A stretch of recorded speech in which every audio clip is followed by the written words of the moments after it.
Hi friends, എല്ലാവർക്കും നമസ്കാരം. ഇന്ന് റെസ്റ്റോറൻറ്റ് സ്റ്റൈലിൽ നല്ല ടേസ്റ്റി ആയിട്ടും ക്രിസ്പി ആയിട്ടും ഉണ്ടാക്കാവുന്ന ഒരു കോളിഫ്ലവർ 65 അല്ലെങ്കിൽ ഗോബി 65ൻ്റെ റെസിപ്പി ആയിട്ടോ കാണിക്കുന്നത്.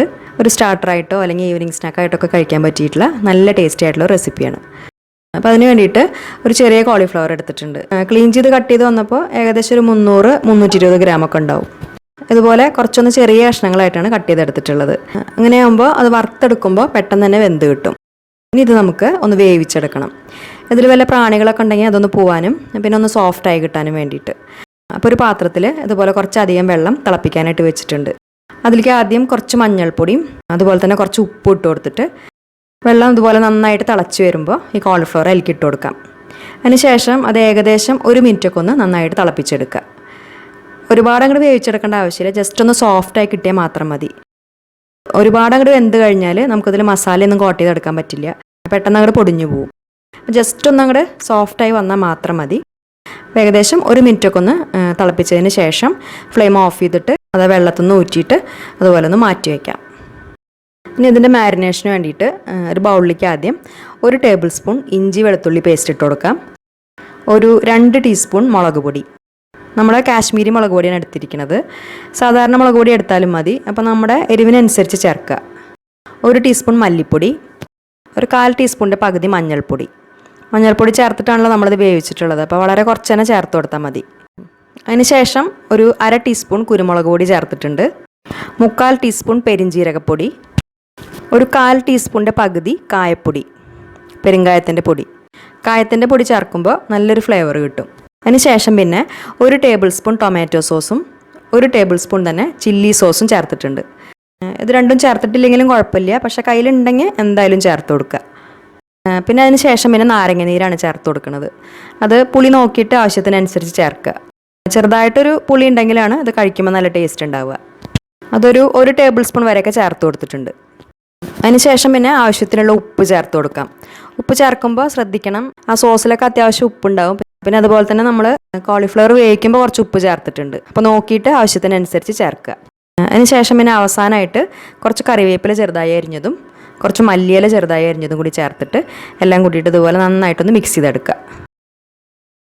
എന്നിട്ട് നമ്മൾ തിളപ്പിച്ചിട്ട് ഊറ്റി മാറ്റി വെച്ചിട്ടുള്ള ആ ഒരു കോളിഫ്ലവർ അതിലേക്ക് ചേർത്ത് കൊടുത്തിട്ട് നന്നായിട്ടൊന്ന് മിക്സ് ചെയ്തെടുക്കാം. കോളിഫ്ലവറിൻ്റെ എല്ലാ ഭാഗത്തേക്കും മസാല എത്തുന്ന രീതിയിൽ നല്ലോണം ഒന്ന് മിക്സ് ചെയ്തെടുക്കുക. അപ്പോൾ അത് മിക്സ് ചെയ്യണ സമയത്ത് നമ്മൾ ശ്രദ്ധിക്കണം, പതുക്കെ മിക്സ് ചെയ്തെടുക്കുക, അല്ലെങ്കിൽ ഇത് പൊടിഞ്ഞു പോവും. പതുക്കെ എല്ലാ ഭാഗത്തേക്കും ആവുന്ന രീതിയിലൊന്ന് മിക്സ് ചെയ്തെടുക്കുക. എന്നിട്ട് പിന്നെ ആ മസാലയൊക്കെ കോളിഫ്ലവറിൽ നന്നായിട്ടത് പിടിച്ച് കിട്ടാൻ വേണ്ടിയിട്ട് ഒരു 15 മിനിറ്റ് ഒന്ന് റെസ്റ്റ് ചെയ്യാനായിട്ട് മാറ്റി വയ്ക്കുന്നുണ്ട്. അപ്പോൾ ആ സമയം കൊണ്ട് ഇനി നമുക്ക് അതിൽ ചേർക്കാൻ വേണ്ടിയിട്ട് കുറച്ച് പൊടികളൊക്കെ ഒന്ന് മിക്സ് ചെയ്തെടുക്കണം. അപ്പോൾ അതിന് വേണ്ടിയിട്ട് ആദ്യം ഒരു ബൗളിലേക്ക് ഒരു 5 ടേബിൾ സ്പൂൺ അരിപ്പൊടി ഇട്ട് കൊടുക്കാം, നൈസായിട്ടുള്ള അരിപ്പൊടി. പിന്നെ അതിലേക്ക് ഒരു 2 ടേബിൾ സ്പൂൺ വരെ കോൺഫ്ലോറും ചേർത്തിട്ടുണ്ട്. അതിനുശേഷം പിന്നെ 1 ടേബിൾ സ്പൂൺ മൈദയും 1 ടേബിൾ സ്പൂൺ തന്നെ റവയും ചേർത്ത് കൊടുക്കാം. റവ ചേർത്ത് കൊടുക്കുമ്പോൾ കുറച്ചും കൂടി നല്ലൊരു ക്രിസ്പിനെസ് കിട്ടും. അതിനുശേഷം പിന്നെ അവസാനം അതിലേക്ക് ഒരു നുള്ള് ബേക്കിംഗ് സോഡയും കൂടി ചേർത്ത് കൊടുത്തിട്ട് എല്ലാം കൂടിയിട്ട് നന്നായിട്ടൊന്ന് മിക്സ് ചെയ്തെടുക്കാം.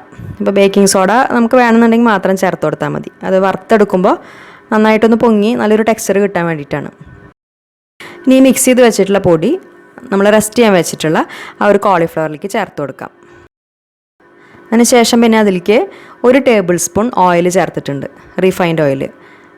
നമ്മൾ വറുത്തെടുക്കാൻ ഏത് എണ്ണയാണോ ഉപയോഗിക്കുന്നത് ആ എണ്ണ ചേർത്ത് കൊടുക്കാം. എന്നിട്ട് ആദ്യം ഇതുപോലെ പതുക്കെ ഒന്ന് അങ്ങോട്ട് മിക്സ് ചെയ്തതിന് ശേഷം കുറേശ്ശെ വെള്ളം ഒഴിച്ച് കൊടുത്തിട്ട് നന്നായിട്ടൊന്ന് മിക്സ് ചെയ്തെടുക്കുക. കോളിഫ്ലവറിൽ എല്ലാ ഭാഗത്തും ആ പൊടികൾ ഒന്ന് കോട്ടാവുന്ന രീതിയിൽ പതുക്കെ ഒന്ന് മിക്സ് ചെയ്തെടുക്കാം. ഇപ്പോൾ നമ്മുടെ കോളിഫ്ലവർ വറുത്തെടുക്കാൻ റെഡി ആയിട്ടുണ്ട്. ഈ ഒരു രീതിയിൽ ഇതിൻ്റെ മേലേക്ക് അത്യാവശ്യം ആ പൊടികളൊന്ന് കോട്ടാവുന്ന രീതിയിൽ വേണം മിക്സ് ചെയ്തെടുക്കാൻ. അപ്പോൾ അതിൽ വെള്ളം നമ്മൾ ഏകദേശം ഒരു 1/4 കപ്പ് അളവിലാട്ടോ ചേർത്തിട്ടുള്ളത്. അതുപോലെ തന്നെ മിക്സ് ചെയ്യണ സമയത്ത് ഉപ്പൊക്കെ നോക്കിയിട്ട് ആവശ്യമാണെങ്കിൽ വീണ്ടും ചേർക്കുക. ഇനി ഇത് വറുത്തെടുക്കാൻ വേണ്ടിയിട്ടുള്ള എണ്ണ ചൂടാക്കാനായിട്ട് വെച്ചിട്ടുണ്ട്. അതിലേക്ക് ഇതുപോലെ ഓരോന്നായിട്ട് ഇട്ട് കൊടുക്കാം. ഇത് വറുത്തെടുക്കുന്ന സമയത്ത് എണ്ണയ്ക്ക് അത്യാവശ്യം നല്ല ചൂട് വേണം. എണ്ണയിൽ ഇട്ട് കഴിഞ്ഞാൽ പിന്നെ നമ്മൾ പെട്ടെന്ന് തന്നെ ഇളക്കി കൊടുക്കരുത്, അങ്ങനെയാകുമ്പോൾ ആ കോട്ടിങ്ങൊക്കെ ഇളകിപ്പോവും. ഒന്നങ്ങോട്ട് സെറ്റായതിന് ശേഷം മാത്രം തിരിച്ചു മറിച്ചൊക്കെ ഇട്ട് കൊടുത്തിട്ട് വറുത്തെടുക്കാം. പിന്നെ മീഡിയം ഫ്ലെയിമിൽ വെച്ചിട്ട് വറുത്തെടുത്താൽ മതി. എന്നിട്ട് പിന്നെ അത്യാവശ്യം നന്നായി ഫ്രൈ ആയി എല്ലാ ഭാഗവും ഇതുപോലെ നല്ലൊരു കളറൊക്കെ ആയി കഴിഞ്ഞാൽ പിന്നെ നമുക്കത് എണ്ണയിൽ നിന്ന് കോരി മാറ്റാം. ഇത് വറുത്തെടുക്കുന്ന സമയത്ത് കുറച്ച് സോഫ്റ്റ് ആയിട്ടുണ്ടാവും, പക്ഷെ ഒന്നങ്ങോട്ട് ചൂടാറി കഴിയുമ്പോൾ നല്ല ക്രിസ്പി ആയിട്ട് വന്നോളും. ബാക്കിയുള്ളതും അതുപോലെ തന്നെ വറുത്തെടുക്കുക. എന്നിട്ട് പിന്നെ അവസാനം വരുന്ന എണ്ണയിലേക്ക് ഒരു 4-5 പച്ചമുളക് ഇതുപോലെ ഒന്ന് നീളത്തിൽ കട്ട് ചെയ്തതും കുറച്ചധികം കറിവേപ്പിലയും ഒരു 3-4 വറ്റൽമുളകും ഒന്ന് വറുത്തതിന് ശേഷം അതിൻ്റെ മേലിട്ട് കൊടുക്കാം. എന്നിട്ട് പിന്നെ എല്ലാം കൂടിയിട്ട് നന്നായിട്ട് മിക്സ് ചെയ്തെടുത്താൽ നല്ല ടേസ്റ്റി ആയിട്ടും ക്രിസ്പി ആയിട്ടുള്ള കോളിഫ്ലവർ 65 റെഡിയായി. ഒരു സ്റ്റാർട്ടറായിട്ടോ അല്ലെങ്കിൽ നമ്മൾ വൈകുന്നേരത്തെ ചായയുടെ കൂടെയൊക്കെ കഴിക്കാൻ പറ്റിയിട്ടുള്ള നല്ല ടേസ്റ്റി ആയിട്ടുള്ളൊരു റെസിപ്പിയാണ്.